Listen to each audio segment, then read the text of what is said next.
Hello and welcome to the GZERO World podcast. This is where you'll find extended interviews with the newsmakers that I talk to each week on my public television show. I'm Ian Bremmer, and today we're looking ahead to the 2022 U.S. midterm elections with two of Washington's top reporters, DC power couple Susan Glasser and Peter Baker. Yes, they date. And they're also out with the best-selling new book, The Divider, Trump in the White House, 2017 to 2021. And as you'll hear in a minute, I spoke with them in front of a live studio audience at Chelsea Factory, a nonprofit art space in downtown Manhattan. Very funky. There's a lot to cover, so let's get to it.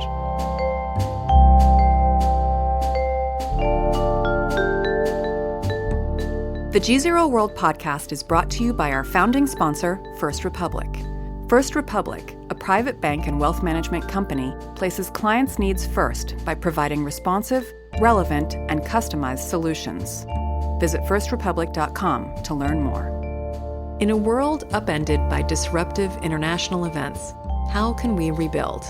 On Season 2 of Global Reboot, a foreign policy podcast in partnership with the Doha Forum, FP Editor-in-Chief Ravi Agrawal engages with world leaders and policy experts to look at old problems in new ways and identify solutions to our world's greatest challenges. Listen to Season 2 of Global Reboot wherever you get your podcasts.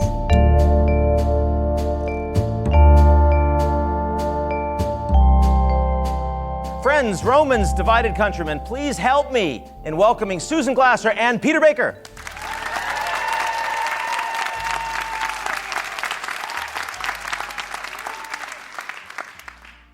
So you wrote a book about Trump. Yeah. It's doing incredibly well. The audience doesn't want to hear more about Trump. I keep hearing people saying they don't want to hear more about Trump. You're giving us more about Trump. Yeah. Do people not know what they want? Yeah. You know, I mean, have you ever been on a highway when the car crashes? Yeah. People say they don't want the traffic jam. Why do they stop the car and look at the accident? You know, this is like, I'm sorry, but you need to read about it. You need to understand what happened, right? When you started this book, and you said this in the acknowledgments, well, that was very interesting, you were planning on actually leaving the United States to become foreign correspondent. And you chose not to when Trump was elected. That's because the U.S. felt like more of a foreign country to you at that point anyway? Well, Peter had been a White House correspondent going all the way back to Bill Clinton.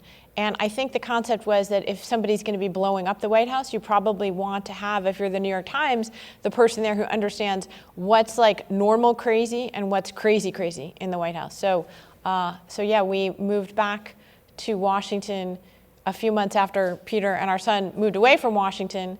We had to get a whole new house. And so we got to be foreign correspondents in our hometown. And if you're being foreign correspondents, how are you explaining the United States and the Trump White House to a whole bunch of readers that don't understand him?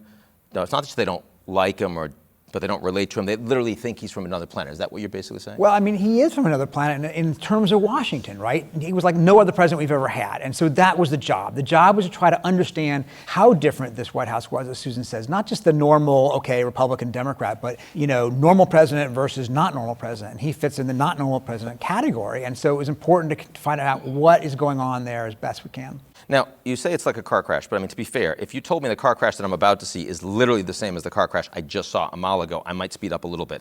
This is a different book. What is it that is particularly unusual, new, novel in like not 20 minutes that you're saying, no, here's something, here's why our take together really matters on this really overcovered guy? Right, except that it's not. I mean, the truth is that there actually hasn't been an actual history of the 4 years of the Trump administration. And, there's been a lot of great journalism all along the way. These are important, moments. But if, your kid or your grandkid 10 years from now is like, what the heck, Donald Trump was a president? We really wanted to write a book that would put together and show that January 6th and the catastrophic ending of the Trump presidency in 2020, it was not some crazy outlier, that you can just sort of look at what happened at the end, but that really you have to go back and look at all the 4 years to really understand. And then you see very clearly, by the way, that this was not some extreme, bizarre event at the end, but a 4-year war on American institutions. Every presidency, you're going to have a book like this that comes out that's a full history. That's going to happen with any White House. The difference with Donald Trump is that this is as we put it in the introduction, an active crime scene, right? It's not just history. This is the present day of American politics and maybe even its future. So there's an urgency to it. And what we found is that actually in many examples like this, it's not just the clown show or the tweets. That can often be the public theater of the presidency that we saw so much. But when you go back and you look into it, many of the things that we didn't take seriously enough were real attacks. Like, for example, pulling out of NATO. We were told by multiple officials Trump was much more serious about this than I think the reporting on it contemporaneously had us to understand. He said it was obsolete. He said these people aren't paying. Why do we bother? Why is it worthwhile? But then, of course, I thought one of the interesting things about NATO was it was the one time I remember Trump saying publicly that he was wrong about something. He initially uttered that it was obsolete. Then he said, well, yeah, but I was a real estate guy. I talked to my generals. The generals know more about the stuff, and they said it's not, and now I believe my generals. What was behind that? I remember when he said that. Yeah, well, because they were waging this war to basically keep him from blowing up the alliance. And I don't think he ever actually really changed his mind. Yeah, he didn't change his mind. I think he still He did say that. He did say it. I think he still that. believed it was obsolete because he kept saying again and again to his staff, maybe we should just get out. Let's just get out. And they kept saying, no, sir, let's not do that because it would just destroy our relationships with Europe. And that's actually kind of important to the United States. Imagine, of course, if we had Putin invading Ukraine without the United States being part of NATO. What a difference that would make. So this brings me to two different sorts of points. The first is Biden becomes president. NATO today is considerably stronger than it was not only under Trump, but before Trump. Yeah. So does that mean to you that actually those 4 years of Trump presidency don't actually have the same impact that you might have thought they would have at the time that you were in the middle? Yeah, but now you need an invasion to make it go away? I mean, that's not exactly the right... Well, but even the perspective on the United States, Yeah. once Biden came in, suddenly you saw those numbers in the Pew surveys from all the European populations that had sunk to these incredible post-war lows, and they just bounced right back up. Just felt like people were just ready to turn the page and move on. Do you feel that way? I mean, look, Ian, you work internationally with a lot of world leaders. What do they think about the word of the United States right now? They don't think it's very good, do they? The United States as a leader in the world, would you make a deal with the United States that was controversial and think that it was going to stick forever or maybe just for the next 2 years? I think that the damage done to American credibility when it comes to making deals is very, very serious. If he comes back or just generally? Just generally, because the prospect that Republicans could take over Congress, and even if it's not Trump, the party has been remade in his image in a way that I think would lend anyone to question if you had another international climate accord. How much stock would you put in the United States' long-term willingness to commit to a course of action right now? As long as the U.S. remains this polarized and this divided, the greatest geopolitical crisis in the world is right in Washington. It's right in our midterm election. And I think that's going to be the case for the foreseeable future. The foreign policy crisis is not about NATO per se. It's about the United States and whether this superpower can get its act together. And there's no sign of that happening. You brought up midterms. I want to talk more about foreign policy, but I'll ask about midterms directly because we've just seen in the Washington Post that a significant majority of Republicans that are actually running for office in the House are actually election deniers, or at least have said that publicly. What does that mean to you in how the Republican Party is potentially turning and what we're setting ourselves up for 2024, given, again, everything that you are spending your lives on right now? Peter, I'll go to you. Well, it's all about Trump, right? It's about his dominance of the party. It's about currying favor with the king. They know that they can't say anything other than that because then they pay the price. And they know it because they've seen it happen, right? What happened to the 10 House Republicans who voted to impeach him over January 6th? Gone. Lost their primaries, were forced out, decided to leave out of frustration, what have you. And the rest of them saw what happened. So they all say they agree with President Trump, former President Trump, about the election, whether they do or not, because that's the price of admission. You don't get into the party unless you say that. So let me move on to where we think Russia is going. And I say that because you wrote a book on Putin.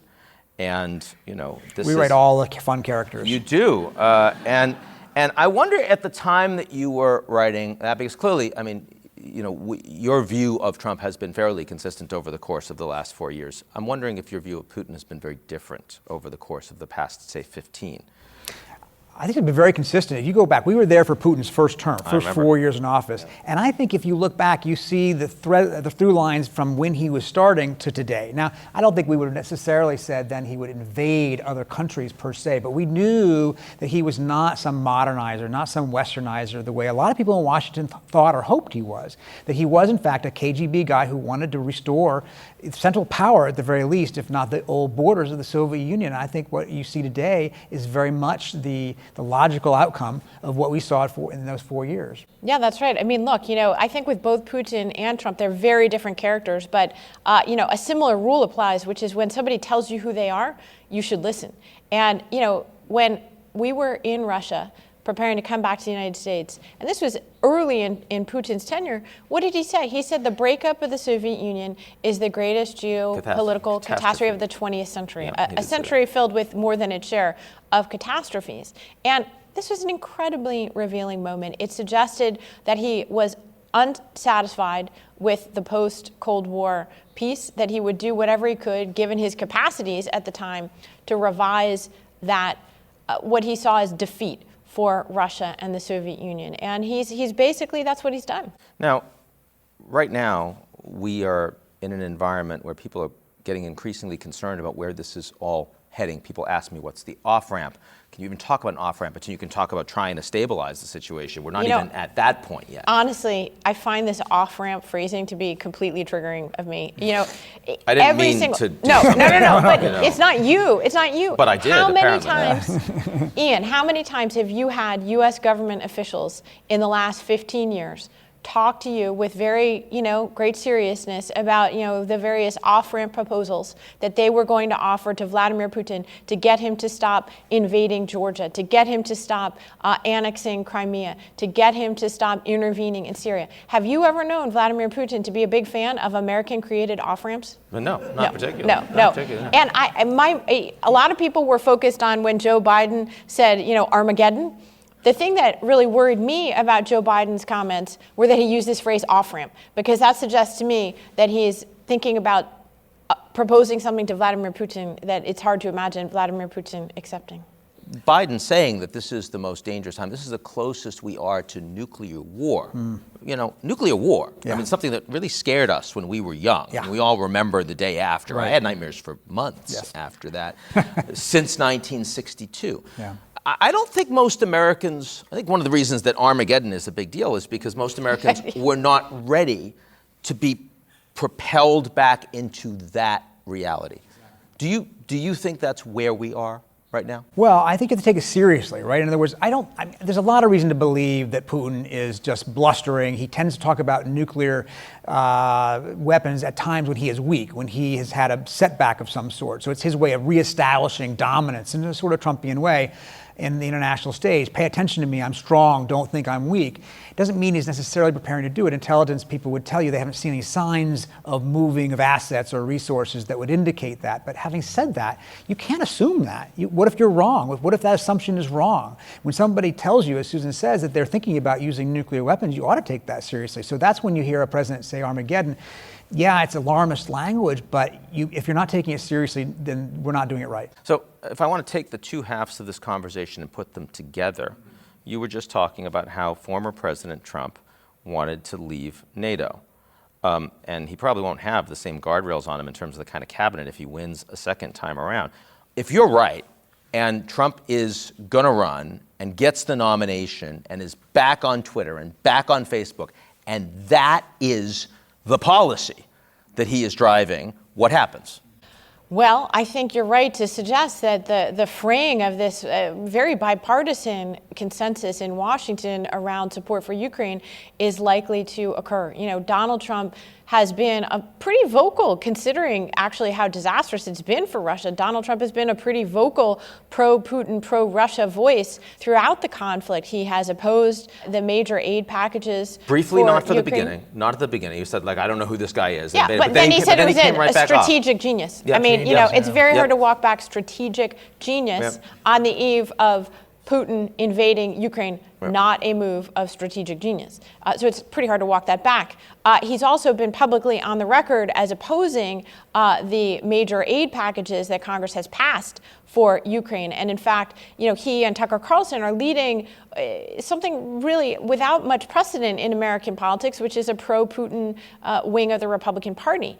Remember when the Republican Party was tough on Russia, and it's a pretty big transformation. It's a minority, but I think you're right that Trump back as the nominee of the Republican Party, back in the middle of our daily discussion, I have to say, the idea that we're going to be back to writing stories about in a series of early morning tweets, Donald Trump said blah, blah, blah. I mean, I'm not personally looking forward to that, I must say. Okay, so before we close, Peter, single thing that Trump accomplished over the course of his 4 years that most impressed you?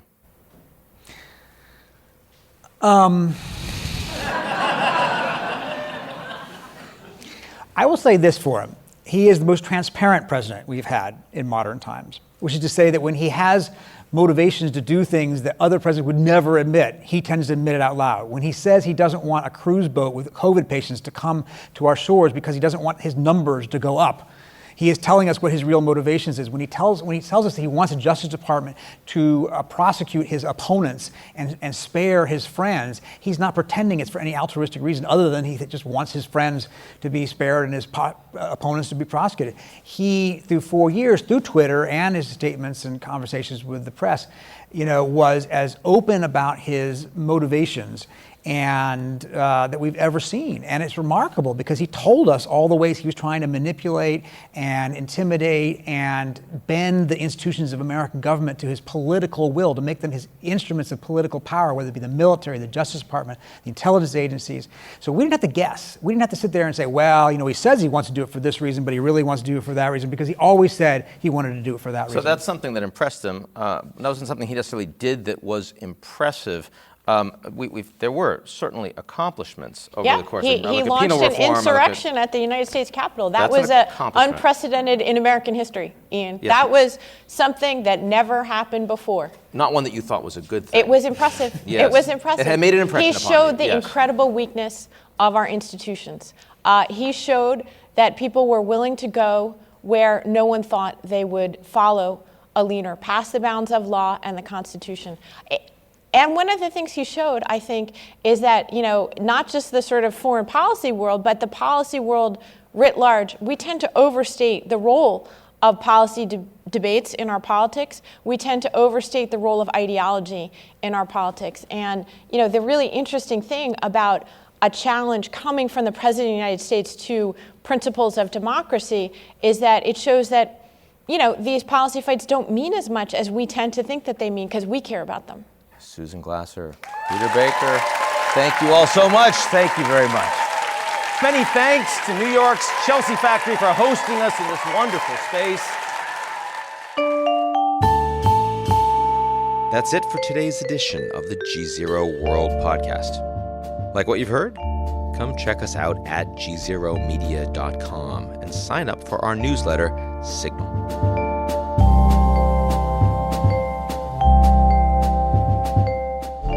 The GZERO World podcast is brought to you by our founding sponsor, First Republic. First Republic, a private bank and wealth management company, places clients' needs first by providing responsive, relevant, and customized solutions. Visit firstrepublic.com to learn more. In a world upended by disruptive international events, how can we rebuild? On Season 2 of Global Reboot, a foreign policy podcast in partnership with the Doha Forum, FP Editor-in-Chief Ravi Agrawal engages with world leaders and policy experts to look at old problems in new ways and identify solutions to our world's greatest challenges. Listen to Season 2 of Global Reboot wherever you get your podcasts.